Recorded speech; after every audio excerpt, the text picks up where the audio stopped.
¿Cómo se construye una sociedad desde cero? Es una pregunta enorme, ¿no? Bueno, hoy no vamos a hablar de un lugar cualquiera, sino de una idea, de un plan maestro. Vamos a hablar de Mesopotamia, que fue básicamente el primer gran experimento de la humanidad para crear una civilización. Fue justo ahí, en esa tierra tan fértil como desafiante, donde se escribieron por primera vez las reglas sobre cómo vivir juntos a gran escala. Miremos esta imagen. Esto es Uruk. Tratemos de imaginar el salto gigantesco que fue pasar de vivir en pequeñas aldeas agrícolas a una metrópolis llena de vida como esta. Porque no se trataba solo de construir más casas, no, se trataba de inventar una forma completamente nueva de vivir, la vida en la ciudad. Y claro, con eso vino todo un nuevo set de problemas, cómo alimentar a tanta gente, cómo mantener el orden, cómo organizarse. Y esta cita, bueno, creo que captura perfectamente la esencia de esa transformación.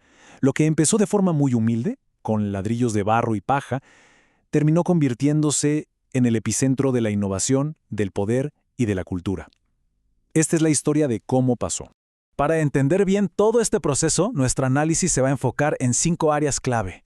Vamos a explorar la geografía que lo moldeó todo, después el nacimiento de las ciudades, las invenciones que permitieron organizar a miles de personas, la cultura que los mantenía unidos y al final el legado que, créanlo o no, todavía vive con nosotros. Muy bien, empecemos por el principio de todo, el entorno. Porque para entender a los mesopotámicos, primero hay que entender la tierra en la que vivían. Una tierra de extremos que, en el fondo, los obligó a ser increíblemente ingeniosos. Aquí la tenemos, la famosa media luna fértil. Y justo en el corazón, esta franja de tierra bañada por 2 ríos que son fundamentales, el Tigris y el Éufrates. Y ojo, que estos ríos no eran solo una fuente de agua, eran la sangre que le daba vida a toda una civilización. Prácticamente determinaban dónde se podía vivir, dónde se podía cultivar y, en definitiva, dónde se podía prosperar.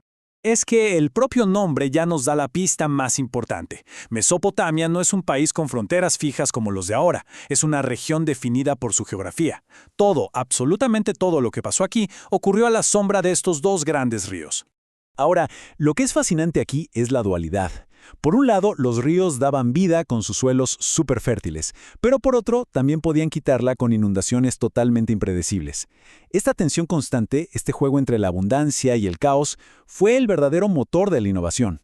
No les quedaba de otra. O controlaban el agua, planificaban las cosechas y trabajaban juntos, o simplemente no sobrevivían. Y esa necesidad de cooperar los llevó, casi por lógica, a su siguiente gran invento. Y no fue una herramienta, fue un concepto. La ciudad. Un lugar para concentrar gente, recursos y, por supuesto, poder. Y lo increíble es la velocidad con la que pasó todo. En poco más de 2 milenios pasaron de tener los primeros asentamientos a formar imperios unificados. Se ve un patrón muy claro.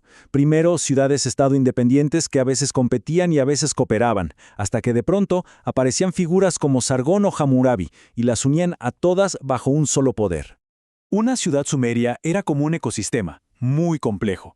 Tenía sus murallas para defenderse, un centro religioso y administrativo, y una economía que se basaba en la especialización de trabajos. Pero aquí hay un dato clave. No eran autosuficientes. La falta de recursos básicos como la madera o la piedra los obligó a comerciar, y al hacerlo, crearon las primeras redes de intercambio a larga distancia. Y en el corazón de todo, se levantaba imponente el Sigurat. Esto era mucho más que un edificio, era el centro neurálgico de la ciudad. No era solo un lugar de culto, no, era el centro donde se redistribuían los alimentos, el archivo de la ciudad y el símbolo visible del poder de los dioses y, claro, de quienes gobernaban en su nombre. Pero claro, con miles de personas viviendo juntas, surgió un problema inevitable. ¿Cómo se gestiona todo eso? ¿Cómo se mantiene el orden? ¿Se cobran los impuestos? Y sobre todo, ¿se asegura que todo el mundo cumpla las reglas? Pues aquí tenemos el origen de una de las invenciones más revolucionarias de la historia. La administración del templo se volvió tan compleja, con tantos bienes entrando y saliendo, que la memoria humana simplemente ya no daba abasto. Necesitaban una solución y la necesitaban ya. Y la solución fue la escritura. Pero es curioso porque no nació para escribir poesía o grandes historias, sino para la contabilidad. Empezó con dibujitos simples de los productos, luego evolucionó para representar ideas más abstractas como fertilidad y finalmente se convirtió en el súper eficiente sistema cuneiforme, que era un código de marcas en forma de cuña. El resultado fue este, la tablilla de arcilla. un registro permanente, duradero, casi indestructible. Con la escritura, el conocimiento ya no dependía de la memoria de una sola persona. Ahora podía ser almacenado, verificado y transmitido a través del tiempo.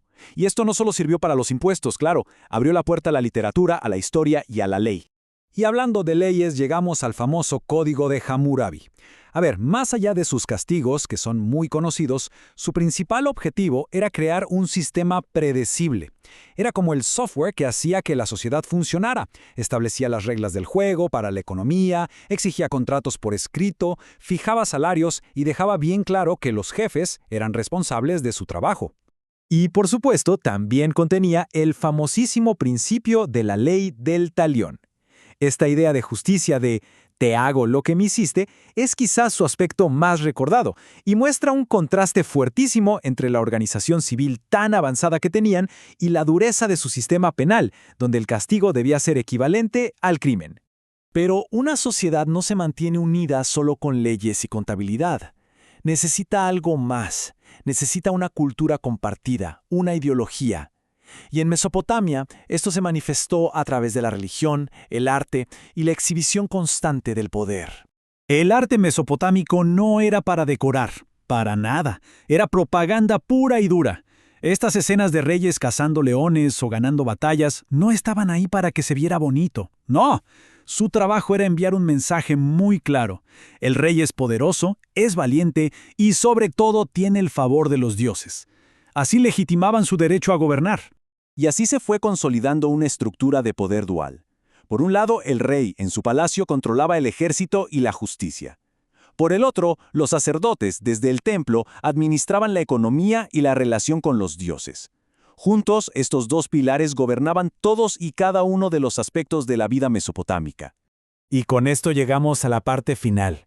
Aquí es donde conectamos todos estos puntos con nuestro presente, porque aunque los ziggurats hoy estén en ruinas, el modelo que ellos crearon sigue funcionando en nuestras vidas de formas que a lo mejor ni nos imaginamos. ¿Por qué un círculo tiene 360 grados? ¿Alguna vez lo hemos pensado? No es una elección al azar para nada, es una herencia directa de los mesopotámicos. Su sistema numérico, que estaba basado en el número 60, y sus observaciones de los astros los llevaron a dividir el círculo en 360 partes, un sistema que seguimos usando tal cual hoy en día. Y el siguiente número es todavía más cotidiano. Ellos usaban un sistema sexagesimal, o sea, basado en el 60. ¿Por qué? Pues probablemente porque es un número súper práctico, que se puede dividir fácilmente entre muchos otros. Y esa es la razón por la que nuestros minutos tienen 60 segundos y nuestras horas tienen 60 minutos. Cada vez que miramos el reloj, estamos usando matemáticas que se inventaron hace más de 4000 años entre el Tigris y el Éufrates. Increíble. Entonces, el punto crucial es este. Desde la forma en que medimos el tiempo hasta la existencia misma de las ciudades y la escritura, gran parte de nuestro mundo moderno se construyó sobre los cimientos que ellos pusieron. Y así, la próxima vez que se firme un contrato o se consulte la hora, vale la pena recordar que seguimos operando con un plan maestro que se diseñó hace milenios.